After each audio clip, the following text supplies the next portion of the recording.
It's Thursday, which means it's time for some home cooking for the Carolina Hurricanes in Game 3.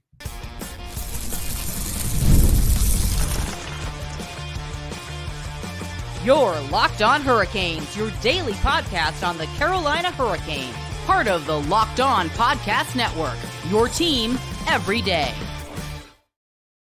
Welcome to a Thursday edition of Locked On Hurricanes, your team every day, part of the Locked On Podcast Network. Thank you to the Everydayer for making this your first listen of the day. 5 days a week, Monday through Friday, talking everything about your Carolina Hurricanes. I'm your host, Zach Martin. I am the Carolina Hurricanes beat writer over at the Hockey Writers. I also write for the Caller Times, which covers the AHL. I am also the co-host of the Surge Cast, which is a weekly Carolina Hurricanes podcast, along with all of my duties here at Locked On Hurricanes. Definitely excited to bring you guys a Game Day Thursday edition of the show, which we'll be going over, post-game comments from Game 2 that were kind of missed on Wednesday's show. Also going to be talking about some media availability that the Hurricanes had with Brind'Amour and Martin Necas talking to the media on Wednesday. And finally, to wrap up the show, we are going to preview tonight's Game 3 for the Carolina Hurricanes against the New York Rangers back at home in PNC Arena. But before we get into all that, today's episode is brought to you by FanDuel. Make every moment more. Right now, new customers get $150 in bonus bets with any winning $5 bet. That's $150 with any winning $5 bet. Visit FanDuel.com/lockedon to get started. So like I said, going to go over the post-game comments from Game 2, which I didn't really get into on Wednesday's show because a lot of that was coming after the show was already taken care of and recorded. So kind of want to jump back into that real quick just to get, what Rod Brind'Amour's thoughts were along with Jordan Staal as they talked to the media of the post-game. Starting with Jordan Staal, talking about the fact that with the power play coming up short for the second straight game in a row now, going 0 for 10 in the first 2 games of the series, Jordan Staal said, it's pretty evident. Everyone in the room knows our special teams have to get better. That pretty short and simple. They know they got to get better, and that's kind of the goal that they need to do. Like I talked about on Wednesday's show, can't go 0 for 10. You really can, and that's the thing. Like you're playing a team like New York Rangers, if you're going to get that many opportunities, you got to capitalize because the Rangers have. Like I said, 4 for 9. And you can't go for 10 when the other team is going 4 for 9. If you want to win this series, you guys stay in it, and special teams is definitely going to be that thing. And even asking Rod Brind'Amour about it, top of the fact that the team is now 0 for 10 on the power play, and a lot of time standing around on the perimeter. Rod Brind'Amour said about this, we've definitely got to be sharper. That's not how we do it. We've got to get back to the way we know how. And he even further on went on and said, you can draw on anything you want, but at the end of the day, the guys, they know. They believe in there. They're the ones playing the game, but I think they understand what we've got to do, and I think they feel capable of it. And that's the same thing with Rod Brind'Amour. He's not wrong in terms of the fact that you look at, and Jordan Staal said it too, the power play's got to be better, and every guy in that room knows it. Sebastian Aho, Andrei Svechnikov, Brent Burns, Bray Shea. It's like you're looking at the fact that you saw it in Game 2 was a lot of perimeter shooting, and for the Hurricanes, they're usually good at getting to the front of the net front presence and stuff like that, especially with a guy like Stefan Noesen, which I talked about on Wednesday's show. Can't play 7 minutes against a team that, you should be having a lot more net front presence on. That's not something that you saw from the Hurricanes in Game 2, especially on the power play. Like, perimeter is not the thing you want to do against the Rangers. And that's not something the Hurricanes done. That is a Carolina Hurricanes power play of 22-23, where it was a lot of perimeter passing, trying to get shots from the point, trying to play for a rebound, but with no guy out front. They were trying to look for the perfect pass, and that's not something that worked. And you saw that all of last season. That it just wasn't anything that was working for them. And you look at back over the regular season for 23-24, you saw a lot more movement. You saw a lot more of guys playing the bumpers, using the sidewalls, moving around. Guys weren't standing. But you also saw a lot of net front presence. Almost a lot of Steph Nason's goals throughout the season was in the front of the net, or even, picking up the loose change with like Seth Jarvis, Sebastian Aho, stuff like that. It's just like you can't stick to the perimeter because it doesn't work, especially against a team like the New York Rangers who are good at playing the box and making you. They'll gladly keep you out there. They'll gladly let you stay out and try to fight your way. Just shoot from outside, and all they do is block shots, or get in the passing lanes and not really give you an opportunity to get inside. And that's not something that's going to get it done. And that's why you see a team go, that was second in the regular season on the power play, doing what they did against the Islanders. They scored on the power play. They scored a lot of power play goals, but now you've gone stone cold on the power play. And right now that's not going to get it done. You have to get on the inside of the Rangers, and that's the only way you can do it. And Rod said it too. The guys know, they believe, they just got to get back to what was working for them, and that's getting inside. That's, getting a lot of the movements and stuff like that, making the other team kind of almost chase. And if you find your way back into the inside, then you have the opportunity to go for the greasy goals or be able to take a shot from the point, but you got a guy right there in front of the net that can pick up the rebound or screen the goalie. It's all about getting on the inside and making it work like that. And I think that's something that, Rod Brind'Amour's probably told the guys, after game 2, and probably said it on Wednesday as well. Granted, there was no practice, but that Rod has talked to his guys, and that's something you got to look at. And you got to make sure that you kind of turn it around and go from there. And that's all you really need to do, is be able to go back to what works. Like, don't get cute with it. Don't try to stick perimeter. Don't play something that didn't work for you last season, and something that you didn't really do for most of this regular season. To go back from, what you saw in the regular season, like I said, you get second in the power play, and then you go to a system that didn't work. And then that's why you see one of the hottest power plays just dry up at the wrong time, especially against a team like the New York Rangers, who have the third best penalty kill. They have no trouble just standing there and let you just play, pass the puck on the outside and just waiting for you to shoot it, and for them just to be able to get a block or be able just to swat it out off a rebound, because you don't have someone on the inside to bang it in when you need to. So I'm not really worried about it. I know Rod and his guys are going to get it back together, and I think you're going to see, hopefully, in game 3, knock on wood, you see the power play go lights out. They catch fire, and maybe they capitalize on 1 or 2 chances in game 3. Maybe that kick starts the power play unit. Because if you get that power play going, and with how especially they've scored on 5-on-5, they've scored 6 goals on 5-on-5. So they can do it there. Now you add 1 or 2 power play goals on top of that. You're looking at 4 or 5 goals a game against the Rangers. You have a good shot of getting it done and going from there, and be able to, get one back home in game 3. You roll that into game 4 on Saturday. You do the same thing, and maybe you start just picking up a little bit. Because the Hurricanes in 2019 against the Capitals were down 2-0, coming back into Raleigh, and they took care of business and won those games. Eventually got to game 7, and they won it in overtime to advance for the first time in a long time in the playoffs. So the Hurricanes have been in the spot before in the Rod Brind'Amour era. When you're down 2-0, you come home for game 3, you make the adjustments you need to make in front of a packed barn that is PNC Arena, which is going to be loud, and just get back to what works for you. And if they can do that in game 3, get the power play going, penalty kill, absolutely shuts down the Rangers and don't let them get more opportunity, don't let them score. Then you're looking at a totally different thing where now you're back in it. Hopefully after tonight's game for game 3, hopefully you go into Saturday and it's a 2-1 series and you're right back in it. So that's all you really got to do. And like I said, Rod Brind'Amour said it post game, and you got to just trust in what he's saying, and you got to trust the fact that those guys know what they need to do and all that stuff.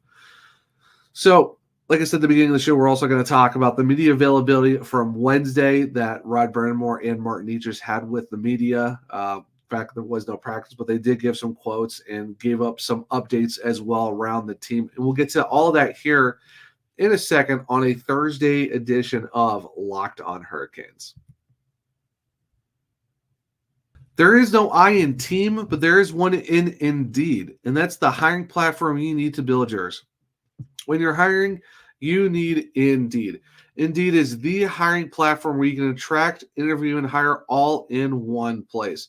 Instead of spending hours on multiple job sites searching for candidates with the right skills, Indeed's powerful hiring platform that can help you do it all. We streamline hiring with powerful tools that find you matched candidates. With Instant Match, over 80% of employers get quality candidates whose resume on Indeed matches their job description the moment they sponsor a job, according to Indeed Data US.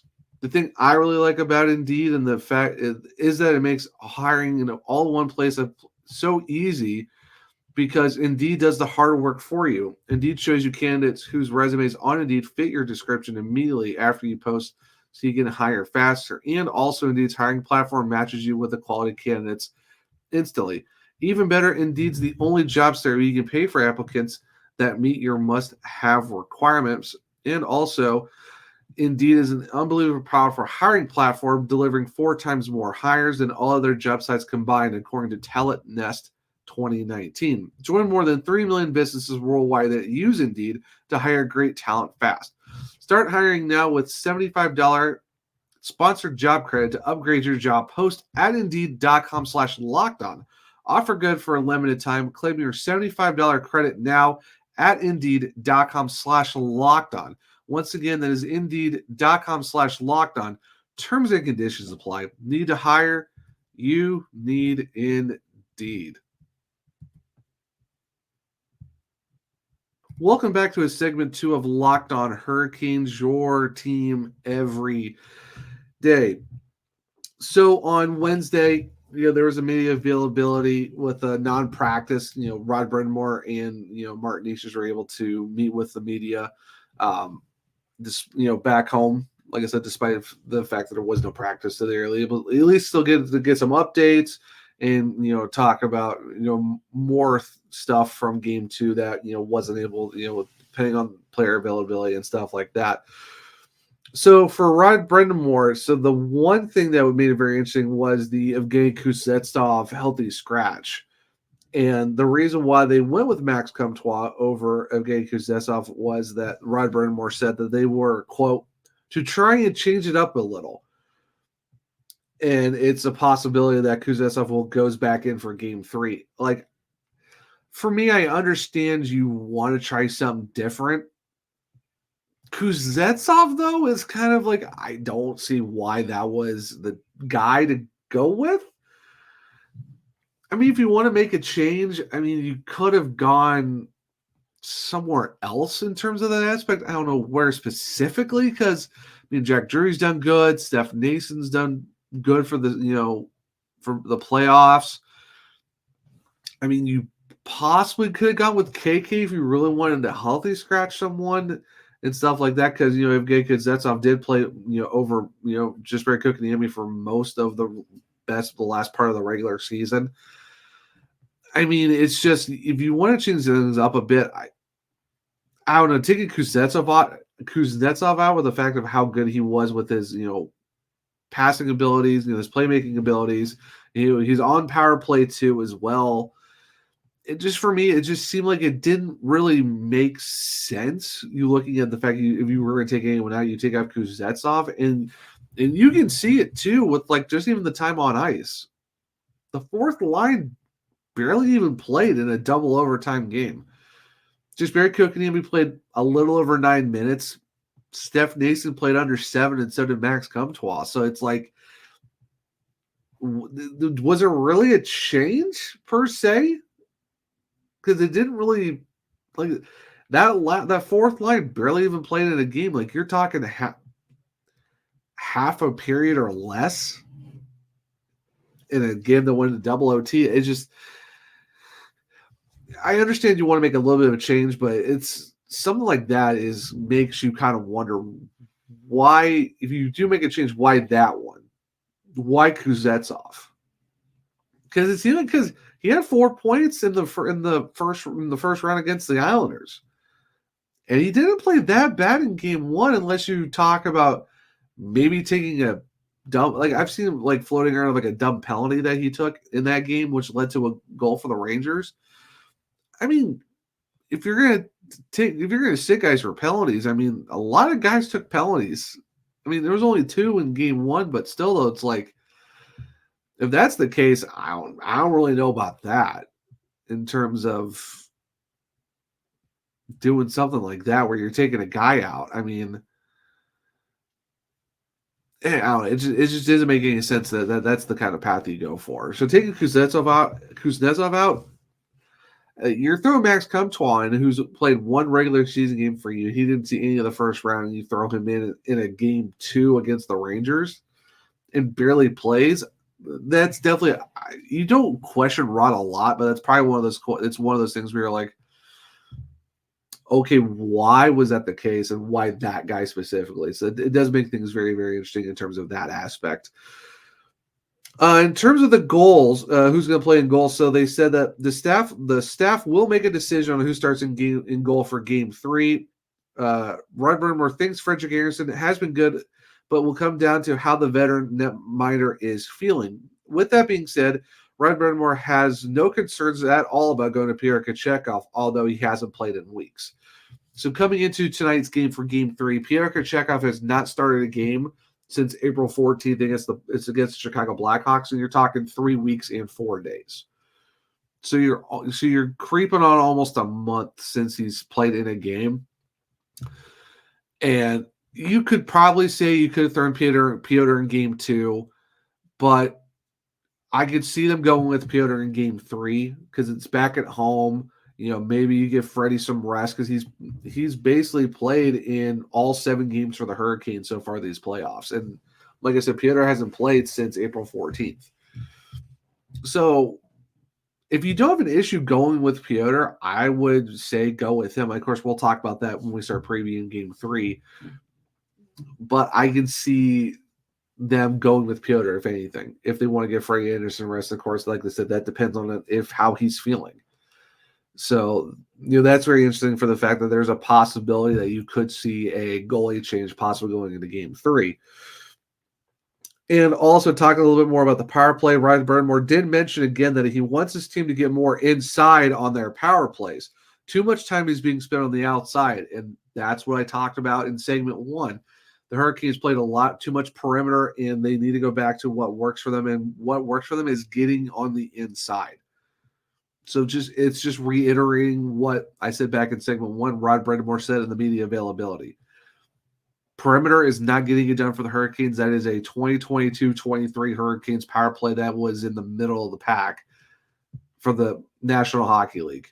And now you saw it this year. They got it inside. They got a lot more chances on rebounds, the greasy goals, whatever you want to call it, screens. Because you need screens, you need some net front. And the fact that the Hurricanes went a lot more net front, it showed and it really helped. And that's why you saw them finish second in the power play for the 23-24 regular season. So, like I said, Rod said it perfectly. Stop playing perimeter. You got to go back on the inside because you know that works. And in terms of Brett Pesce, there is still no new news on Brett, who's got that lower body injury. He has not been on the ice since getting hurt back in game 2 of the first round. So, previewing the series going into the Rangers Hurricane series, you knew there was going to be a possibility that Brett Pesce could be back for sometime in the second round. You didn't think game 1, obviously he wasn't there. He didn't even go on the trip with the team for game 1 and 2. So you're like, okay, maybe he'll be ready for game 3. As of right now, from what it sounds like from Rod Brind'Amour talking to the media, there's a probably good possibility he's not ready for game 3. So you're hoping for game 4 on Saturday. So I would not be surprised if you don't see Brett Pesce for game 3. Of course, we'll talk about more about that here in a little bit on segment 3, but in the third segment. But it sounds like we might not get Brett Pesce for game 3. So that's very interesting. The fact there's no new updates. He is out of a walking boot, but I guess isn't really ready to go as of yet. So the media also got to talk to Martin Necas for the first time, and of course, the big topic of discussion was the Jacob Trouba, I guess, hit that that everyone was trying to talk about. He tried to hit Martin Necas, luckily, Marty ducked and stuff like that. And just the impact of that whole sequence was very scary. So of course, they weren't able to talk about it to him after post game, but now the fact that the media was able to talk to Martin Necas on Wednesday and actually talk about that hit. So they asked him, talking his thoughts on the intentions from Jacob, from Jacob Trouba, and Martin Necas said, "I don't know. I guess elbow me in the head. Maybe he was protecting himself going into the boards. He knows. Everybody knows what kind of player he is." And he also followed up with, "At the moment, I didn't even see what happened. I saw it on a replay after the game. I mean, it's whatever. Good for him. He ran into the boards head first. Good to dodge the hit, as it probably wouldn't have ended well, but I'm here. It's fine." I mean, it's good to see, Martin Necas not really taking it too, like, the fact that he's in some good spirits about it, the fact that he's okay. But, I mean, overall, that's still tough. That's still kind of, it's one of those things where, yeah, he's whatever about it. He's here, he's fine and stuff like that, but I've seen some people say, "Oh, he threw his elbow up to protect himself from hitting the boards." Possibly. Only Jacob Trouba really knows why he threw his elbow up like that. But from just the initial reaction that I saw through a lot of social media, you're talking, Pete Blackbird said something about it, Bar Down, a lot of other, guys around sports, SDPN, all that. Like, a lot of people are saying that looked really scary, and the fact that it's just how his elbow went up, and talk about, there was a lot of talk about intent, and the fact that, there could have been a possibility he could have gotten a match penalty. Jacob Trouba could have gotten a match penalty if he followed through with that elbow, because you can see that there might have been some intent to injure. So there is a possibility of that. I'm just saying what I've saw. I know some people were, in the comments, kind of trying to, it's like, how do you explain it? Just explain from what the initial reaction said, what from the initial rules are in terms of stuff like that. So it's one of those things where you're glad Martin Necas is fine. He didn't get hit. He ducked it. He said he didn't even know what happened, saw it after the game. And he even said, you got to ask Jacob Trouba what his intents were. He's the only one that knows what the intent was, why he threw his elbow up like that. He could have been protecting himself, or maybe he was throwing his elbow up to make a big impact play. Who really knows? But at least, like I said, at least Martin Necas is fine. He's in, it's whatever to him, and he's in good spirits, and hopefully just go on from there and see what happens for game 3 and all that stuff. So speaking of game 3, we are going to preview tonight's game against the New York Rangers and the Carolina Hurricanes for the first game back in Raleigh for the series for game 3. We'll talk about that here in a second on a Thursday edition of Locked On Hurricanes. It's winner take all time in the NBA and NHL, and FanDuel's giving you a shot to bring home a big win of your own. Right now, new customers get $150 in bonus bets with any winning $5 bet. That's $150 to bet on spreads, money lines, player props, and more. Visit FanDuel.com/lockedon and make every playoff shot count. FanDuel, America's #1 sportsbook. Welcome back to segment 3 of Locked On Hurricanes, your team every day. So previewing game 3 between the Carolina Hurricanes and the New York Rangers back at home for tonight's game at PNC Arena. It's going to be, it's going to be electric. Mike Foreman on Twitter said it. The Hurricane social media team has been saying it. They are ready for a loud barn tonight for game 3. It's going to be electric. It's the first game back home for the series. They want to get the fans riled up, get the team back into the flow, because the Hurricanes play well when that place is rocking, and it's going to be loud. It's going to be ruckus. It's any adjective you want to throw into this game, you're going to get it. especially from the fans. So it's going to be a very exciting game. Good for me. I'm actually going to be there for game 3, but I'm going to go as press for the hockey writers. So I will be there for my first playoff game as credential media. It's actually my first playoff game back in PNC since the Hurricanes won in 2006.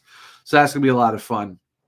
But in terms of that, it'd be interesting to see what the lines are going with. You might see Evgeny Kuznetsov back. So if you do see him, I could see again Kuznetsov as the fourth line center, and then you're looking at probably just Barry Kotkaniemi going back to the left wing on that line. Could you see other possible line changes? I could see something like that. I said it for the preview game 2. I would honestly like to see Jordan Martin back with Jordan Staal and Seth Jarvis, because that line was cooking. You saw it in the regular season. It was working out well for them. You saw it. You even saw it in round 1 against the Islanders. Seth Jarvis was part of the top line with Sebastian Aho and Jake Gensel, and then at some point they swapped him with Andrei Svechnikov, and Seth Jarvis absolutely did his thing with the Jordans. So if it was me, I would put them back. I would put that line back together. If you really want to try and make that work. Then you would have Teuvo Teravainen with Jack Drury and Martin Necas, which would still be a good, second line, all things considered. I've seen some people even say put Seth Jarvis back on the top line with Gensel and Aho, and they worked really well together for the last, when the last 15 games of the regular season, where it was Jake Gensel was on the second line, threw him on the first line with Aho and Jarvis, and those guys absolutely just went off. Jake Gensel finished, those 17 games. He had 25 points with the Hurricanes, and that was probably one of the most lethal lines coming into the playoffs. So I could see it too, where maybe Seth Jarvis is back with Aho and Gensel, and you kind of refine that chemistry that you saw at the regular season, and kind of where he was somewhat there for the first couple of games in the New York Islanders series. But if Rod wants to stick with Svech on that first line, then I would say you flip-flop Teuvo and Martinuk. Then you got Teravainen, Drury, Necas as your second line, and then you have the Staals with Seth Jarvis, and then bring in Kuznetsov back. Then you're just sliding over KK back to the fourth line left wing spot with Steph Nason.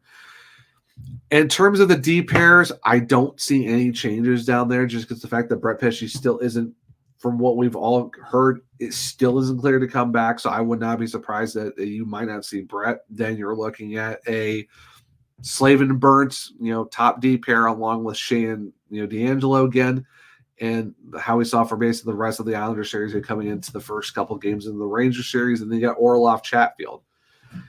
I don't see the Hurricanes making changes on defense.